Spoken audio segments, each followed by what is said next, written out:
ಆಸ್ಪತ್ರೆಗೆ ಬಂದ ಸ್ವಾತಿ ಪಾರ್ವತಿ ಅವರನ್ನ ನೋಡಿ ಆಂಟಿ ಹೇಗಿದ್ದೀರಾ ಎನ್ನುತ್ತಾಳೆ. ಓ ಸ್ವಾತಿ, ಇವಾಗ ಪರವಾಗಿಲ್ಲ, ಹುಷಾರಾಗಿದ್ದೀನಿ ಎನ್ನುತ್ತಾರೆ.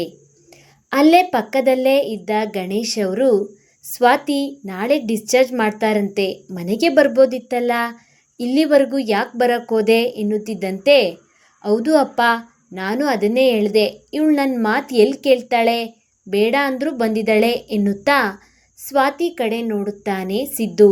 ಅದಕ್ಕೆ ಸ್ವಾತಿ, ಹಾಗೇನಿಲ್ಲ ಅಂಕಲ್, ಸಿದ್ದು ಆಂಟಿಗೆ ಹುಷಾರಿಲ್ಲ ಅಂದಿದ್ದಕ್ಕೆ ಆಂಟಿ ನೋಡಿದೆ, ಹಾಗೆ ಮನೆಗೆ ಹೋಗೋಕ್ಕೆ ಮನಸ್ಸಾಗಲಿಲ್ಲ ಅಂಕಲ್, ಅದಕ್ಕೆ ಬಂದೆ ಎಂದಳು. ಹಾಗೆ ಮಾತನಾಡುತ್ತಾ ಸ್ವಲ್ಪ ಹೊತ್ತು ಕುಳಿತು, ಆಂಟಿ ನಾನು ಹೋಗ್ತೀನಿ ಎಂದಾಗ, ಆಯ್ತಮ್ಮ ಹುಷಾರು ಎನ್ನುತ್ತಾರೆ. ಆಗ ಗಣೇಶ್ ಅವರು, ಇರಮ್ಮ, ಒಬ್ಬಳೇ ಹೋಗಬೇಡ, ಸಿದ್ದು ಬರ್ತಾನೆ ಬಿಡೋಕೆ ಎಂದರು. ಬೇಡ ಅಂಕಲ್, ಅವನು ಇಲ್ಲೇ ಇರಲಿ, ನೀವೊಬ್ಬರೇ ಆಗ್ತೀರಾ, ನಾ ಒಬ್ಬಳೇ ಹೋಗ್ತೀನಿ ಎಂದಾಗ, ಬೇಡ ಸ್ವಾತಿ, ಸಿದ್ದು ಜೊತೆ ಹೋಗು ಎಂದು ಪವಿತ್ರ ಅವರು ಹೇಳಿದಾಗ, ಮತ್ತೆ ಬೇಡ ಅಂದರೆ ಎಲ್ಲಿ ಬೇಜಾರಾಗ್ತಾರೋ ಎಂದು ಯೋಚಿಸಿ, ಆಯಿತು ಆಂಟಿ ಎಂದು ಗಣೇಶ ಮತ್ತು ಪವಿತ್ರ ಅವರಿಗೆ ಹೊರಡ್ತೀನಿ ಎನ್ನುತ್ತಾ ಸಿದ್ದು ತಂಗಿ ಸ್ಫೂರ್ತಿ ಕಡೆ ನೋಡಿ, ಬಾಯ್ ಪುಟ್ಟಿ ಎನ್ನುತ್ತಾ ಅಲ್ಲಿಂದ ಹೊರಬರುತ್ತಾಳೆ. ಅಪ್ಪ, ಸ್ವಾತಿನ ಡ್ರಾಪ್ ಮಾಡಿ ಬರ್ತೀನಿ, ಅಮ್ಮ ಹುಷಾರು ಎನ್ನುತ್ತಾ ಹೊರಬರುತ್ತಾನೆ ಸಿದ್ದು. ಏನೋ ಸಿದ್ದು, ನೀ ನಂಗೆ ಒಂದು ಮಾತು ಹೇಳ್ದೆ ಬಂದಿದೀಯಾ, ಯಾಕೋ ಹೀಗೆ ಮಾಡಿದೆ. ಇಲ್ಲ ಅಮ್ಮು, ಹೇಳ್ಬಾರ್ದು ಅಂತ ಏನಿರಲಿಲ್ಲ ಕಣೆ, ಅಪ್ಪ ಕಾಲ್ ಮಾಡಿ ಹೇಳಿದಾಗ ತುಂಬ ಗಾಬರಿ ಆಯಿತು ಕಣೆ, ಅದಕ್ಕೆ ಬಂದೆ, ಬೇಜಾರಾಗಬೇಡ, ಸಾರಿ ಕಣೆ ಎನ್ನುತ್ತಿದ್ದಂತೆ, ಇರಲಿ ಬಿಡೋ, ಸಾರಿ ಏನು ಕೇಳಬೇಡ, ಆಂಟಿಗೆ ಬೇಗ ಹುಷಾರಾದರೆ ಅಷ್ಟೇ ಸಾಕು ಕಣೋ. ಆ ಅಮ್ಮು, ಹೌದು ಎನ್ನುತ್ತಾ ಬೈಕ್ ಏರಿ ಸ್ವಾತಿ ಮನೆ ಕಡೆ ಚಲಾಯಿಸಿದ. ಏಕೋ ಅಮ್ಮು ಇನ್ನೂ ಬರಲೇ ಇಲ್ಲ ಎಂದು ಚಡಪಡಿಸುತ್ತಾ ಸ್ವಾತಿಗೆ ಕಾಲ್ ಮಾಡುತ್ತಾರೆ ರಾಜಾರಾಮ್. ಸ್ವಾತಿ ಕಾಲ್ ರಿಸೀವ್ ಮಾಡಲೇ ಇಲ್ಲ.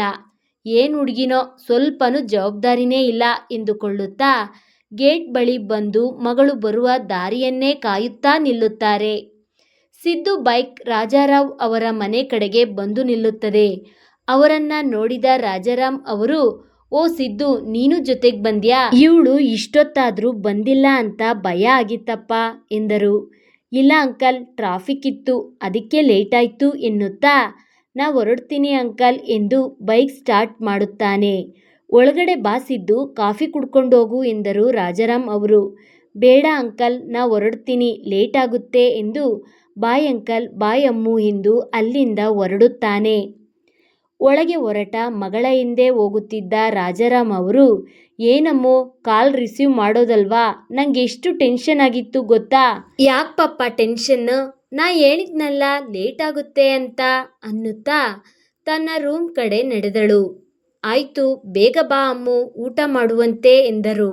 ಫ್ರೆಶ್ ಆಗಿ ರೂಮಲ್ಲೇ ಸುಮ್ಮನೆ ಕುಳಿತ ಮಗಳನ್ನು ನೋಡಿ ಅವಳ ಪಕ್ಕಕ್ಕೆ ಬಂದು ಕುಳಿತು, ಯಾಕಮ್ಮು, ಏನಾಯಿತು, ಯಾಕೆ ತುಂಬ ಡಲ್ ಆಗಿದೆಯಾ ಎಂದರು ತಲೆ ಸವರುತ್ತಾ. ಅವರ ಕಾಲ ಮೇಲೆ ಮಲಗಿ ಜೋರಾಗಿ ಅಳಲು ಶುರು ಮಾಡಿದಳು ಸ್ವಾತಿ. ನಾನ್ ಬೇಜಾರಾದ್ರೂ ಏನಾದರೂ ಹೇಳಿ ನಗಿಸ್ತಿದ್ದ ಮಗಳು ಇವತ್ತು ಯಾಕೆ ಇಷ್ಟೊಂದು ಅಳ್ತಿದ್ದಾಳೆ ಎಂದು ಗಾಬರಿಯಾದ ರಾಜಾರಾಮ್ ಅವರು, ಯಾಕೋ ಅಮ್ಮು, ಏನಾಯಿತು ಎಂದರು. ಪಪ್ಪ, ನಂಗೆ ಮಮ್ಮಿ ತುಂಬ ನೆನಪಾಗ್ತಿದ್ದಾರೆ, ನಾನು ಮಮ್ಮಿನ ತುಂಬ ಮಿಸ್ ಮಾಡ್ಕೋತಿದ್ದೀನಿ ಪಪ್ಪ ಎಂದು ಇನ್ನೂ ಜೋರಾಗಿ ಅಳಲು ಶುರು ಮಾಡಿದಳು. ಅಳಬೇಡ ಅಮ್ಮು, ನೀ ಹತ್ರ ನಂಗೆ ನೋಡೋಕ್ಕಾಗಲ್ಲ, ಸಮಾಧಾನ ಮಾಡ್ಕೋ, ಆ ದೇವರಿಗೆ ನಮ್ಮ ಮೇಲೆ ಅಷ್ಟೇ ಪ್ರೀತಿ ಅನಿಸುತ್ತೆ ಎನ್ನುತ್ತಾ ಬರುತ್ತಿದ್ದ ಕಣ್ಣೀರನ್ನು ತಡೆದು ಮಗಳ ತಲೆ ಸವರುತ್ತಾ ಕುಳಿತರು. ಹತ್ತು ಸುಸ್ತಾಗಿ ಹಾಗೆ ನಿದ್ದೆಗೆ ಜಾರಿದಳು ಸ್ವಾತಿ. ಬೆಳಗ್ಗೆ ಎದ್ದವಳೆ ಬೇಗ ರೆಡಿಯಾಗಿ ರೂಮಿಂದ ಹೊರಬಂದು, ಪಪ್ಪ ಬೇಗ ಟಿಫನ್ ಕೊಡು, ನಾನಿವತ್ತು ಕಾಲೇಜ್ಗೆ ಬೇಗ ಹೋಗಬೇಕು ಎಂದಳು ಸ್ವಾತಿ. ಅಮ್ಮು, ಯಾಕೆ ಇಷ್ಟೊಂದು ಅರ್ಜೆಂಟ್ ಮಾಡ್ತಿದೀಯಾ. ಪಪ್ಪ ಇವತ್ತು ಲ್ಯಾಬ್ ಟೆಸ್ಟ್ ಇದೆ, ನಾ ಇನ್ನೂ ಪ್ರಿಪೇರ್ ಆಗಿಲ್ಲ, ಅದಕ್ಕೆ ಬೇಗ ಹೋಗಿ ಸ್ವಲ್ಪ ನಿತ್ಯ ಜೊತೆ ಡಿಸ್ಕಷನ್ ಮಾಡ್ತೀನಿ ಎಂದು ಬೇಗ ಟಿಫನ್ ಮುಗಿಸಿ ಹೊರಟಳು. ಅರ್ಧ ಗಂಟೆ ವೆಯ್ಟ್ ಮಾಡು ಅಮ್ಮು, ನಾನೇ ಡ್ರಾಪ್ ಮಾಡ್ತೀನಿ ಅಂದರು. ಬೇಡ ಪಪ್ಪ, ನಾ ಹೊರಡ್ತೀನಿ, ಲೇಟ್ ಆಗುತ್ತೆ, ಬಾಯ್ ಪಪ್ಪ ಎಂದು ಹೊರಟಳು. ಬಾಯ್ ಅಮ್ಮು, ಹುಷಾರು ಕಣೆ ಎನ್ನುತ್ತಾ ಒಳನಡೆದರು ರಾಜಾರಾಮ್ ಅವರು. ಆಟೋ ಹತ್ತಿ ಕುಳಿತ ಸ್ವಾತಿ ಮೊಬೈಲ್ ತೆಗೆದು ಸಿದ್ದುಗೆ ಕಾಲ್ ಮಾಡುತ್ತಾಳೆ. ಅಲೋ ಸಿದ್ದು, ಆಂಟಿ ಹೇಗಿದ್ದಾರೆ ಎಂದಳು. ಆ ಅಮ್ಮು ಹುಷಾರಾಗಿದ್ದಾರೆ ಎಂದನು ಸಿದ್ದು. ನಾ ಇವತ್ತು ಕಾಲೇಜಿಗೆ ಬರಲ್ಲ ಕಣೆ, ನವೀನ್ ಸರ್ಗೆ ಕಾಲ್ ಮಾಡಿ ಹೇಳಿದ್ದೀನಿ, ಟೆಸ್ಟ್ ನೆಕ್ಸ್ಟ್ ವೀಕ್ ಬರಿ ಎಂದಿದ್ದಾರೆ ಎಂದನು. ಓ ಹೌದಾ, ಓಕೆ ಕಣೋ, ಆಯಿತು ಅಮ್ಮು, ನೀನು ಹೋಗಿರು, ನಾ ಆಮೇಲೆ ಕಾಲ್ ಮಾಡ್ತೀನಿ ಎಂದನು. ಓಕೆ ಕಣೋ, ಬಾಯ್ ಎಂದು ಕಾಲ್ ಕಟ್ ಮಾಡಿದಳು. ನಿತ್ಯಾಳಿಗೆ ಕಾಲೇಜಿಗೆ ಬೇಗ ಬಾ ಎಂದು ಮೆಸೇಜ್ ಮಾಡಿದಳು. ಅರೆ ಹೌದಲ್ವಾ, ನಿನ್ನೆ ಯಾರದೋ ಅನ್ನೋನ್ ನಂಬರಿಂದ ಮೆಸೇಜ್ ಬಂದಿತ್ತಲ್ವಾ ಎಂದು ಓಪನ್ ಮಾಡುತ್ತಾಳೆ. ಒಂದೇ ನಂಬರಿನಿಂದ 5 ಮೆಸೇಜ್ ಬಂದಿರುತ್ತೆ. ಆ ಮೆಸೇಜಿನಲ್ಲಿ ಏನಿತ್ತು ಅಂದರೆ, ಆಯ್, ನಾನು ನಯನ ಕಣೆ, ಹೇಗಿದ್ದೀಯಾ, ಏನು ಮಾಡ್ತಾ ಇದ್ದೀಯಾ, ನಿನ್ನ ಜೊತೆ ಸ್ವಲ್ಪ ಮಾತಾಡಬೇಕಿತ್ತು, ನೀನು ಫ್ರೀ ಆದಮೇಲೆ ಮೆಸೇಜ್ ಮಾಡು ಎಂದು ಮೆಸೇಜ್ ಬಂದಿತ್ತು. ಅದನ್ನು ನೋಡಿದ ಸ್ವಾತಿ, ಯಾವ ನಯನ ಇವಳು ಎಂದುಕೊಳ್ಳುತ್ತಾ ಟ್ರೂ ಕಾಲರ್ ತೆಗೆದು ನೋಡುತ್ತಾಳೆ. ನಯನ ಚಿತ್ರದುರ್ಗ ಎಂದು ಬರುತ್ತೆ.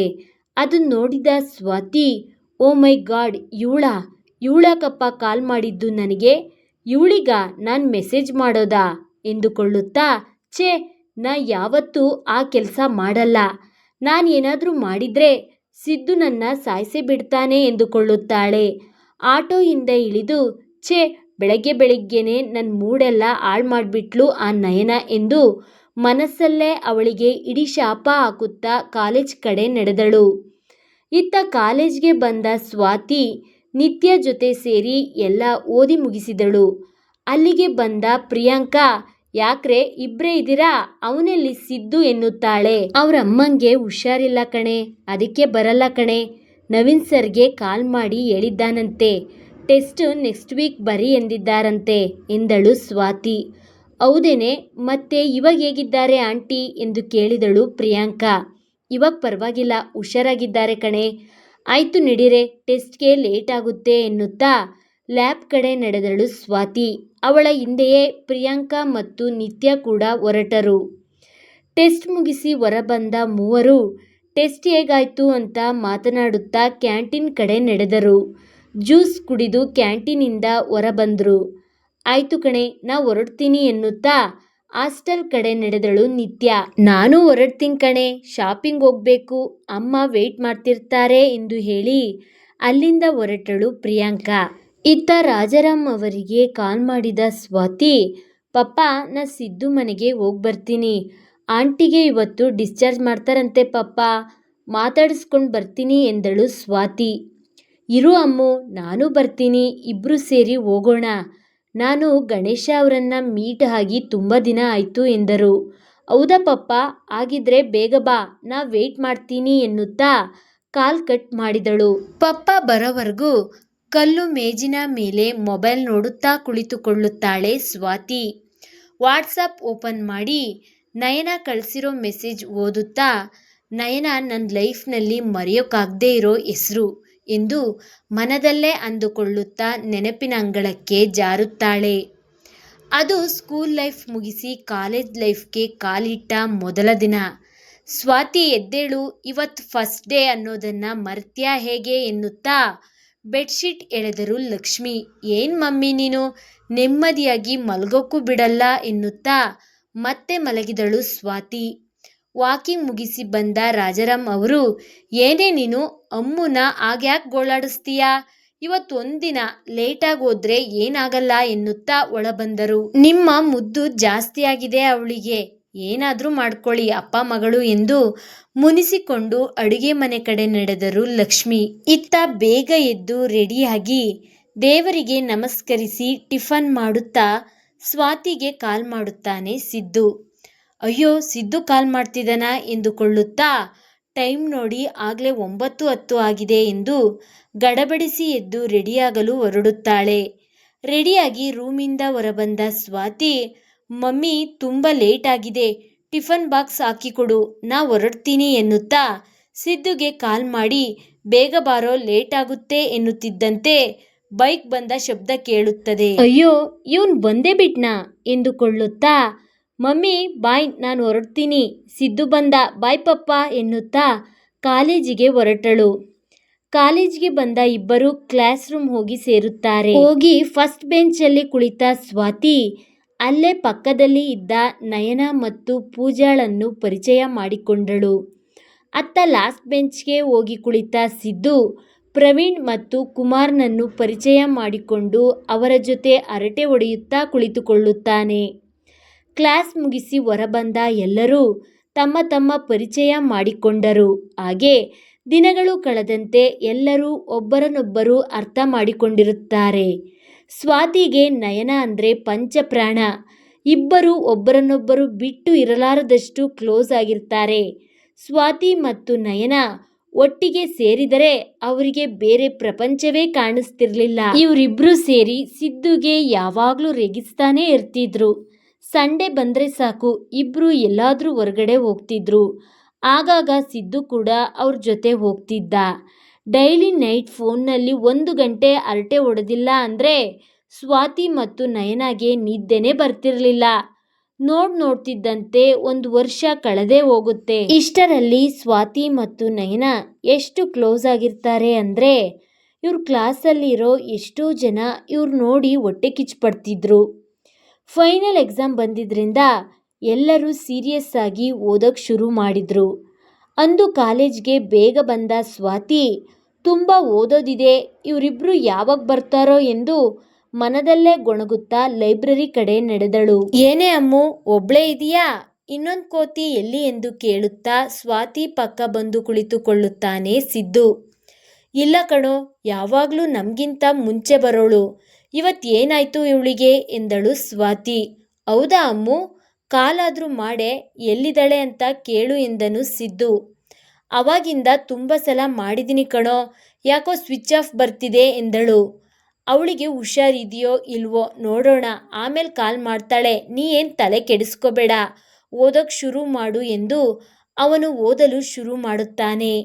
ಅಲ್ಲಿಗೆ ಬಂದ ಪೂಜಾ, ಕುಮಾರ್, ಪ್ರವೀಣ್ ಅವರೊಂದಿಗೆ ಸೇರಿ ಓದಲು ಶುರು ಮಾಡುತ್ತಾರೆ. ಲೋ, ಸಂಜೆ 5 ಗಂಟೆ ಆಯಿತು ಕಣೋ, ಯಾಕೋ ಇನ್ನೂ ನಯನ ನಂಬರ್ ಸ್ವಿಚ್ ಆಫ್ ಬರ್ತಿದೆ ಕಣೋ, ನಂಗೆ ಯಾಕೋ ತುಂಬ ಟೆನ್ಷನ್ ಆಗ್ತಿದೆ, ಬಾರೋ ಅವ್ರ ಮನೆಗೋಗಿ ಅವಳನ್ನು ಮಾತಾಡಿಸ್ಕೊಂಡು ಹೋಗೋಣ ಕಣೋ ಎಂದು ಸಿದ್ದುಗೆ ಹೇಳಿದಳು ಸ್ವಾತಿ. ಏನಾಗಲ್ಲ ಕಣೆ, ಯಾಕೆ ಟೆನ್ಷನ್ ಆಗ್ತೀಯಾ, ಸುಮ್ಮನೆ ನಡಿ ಮನೆಗೆ ಎಂದನು ಸಿದ್ದು. ಲೋ, ನಾ ಏನು ನಿನಗೆ ರಿಕ್ವೆಸ್ಟ್ ಮಾಡ್ತಿಲ್ಲ, ಆರ್ಡರ್ ಮಾಡ್ತಿದ್ದೀನಿ, ನಡೆಯೋ ಸುಮ್ಮನೆ ಎನ್ನುತ್ತಾ ಮುಂದೆ ನಡೆದಳು ಸ್ವಾತಿ. ಇವಳೊಬ್ಳು ಹಠ, ಜೊತೆಗೆ ಕೊಬ್ಬು ಜಾಸ್ತಿ ಇವಳಿಗೆ ಎನ್ನುತ್ತಾ ಅವಳ ಹಿಂದೆಯೇ ಹೆಜ್ಜೆ ಹಾಕಿದ. ಸ್ವಾತಿ ಮತ್ತು ಸಿದ್ದು ಬೈಕ್ ಏರಿ ಸೀದಾ ನಯನ ಮನೆಗೆ ಬಂದು ಸೇರಿದರು. ಮನೆಗೆ ಬಂದ ಇಬ್ಬರಿಗೂ ದೊಡ್ಡ ಶಾಕ್ ಕಾದಿತ್ತು.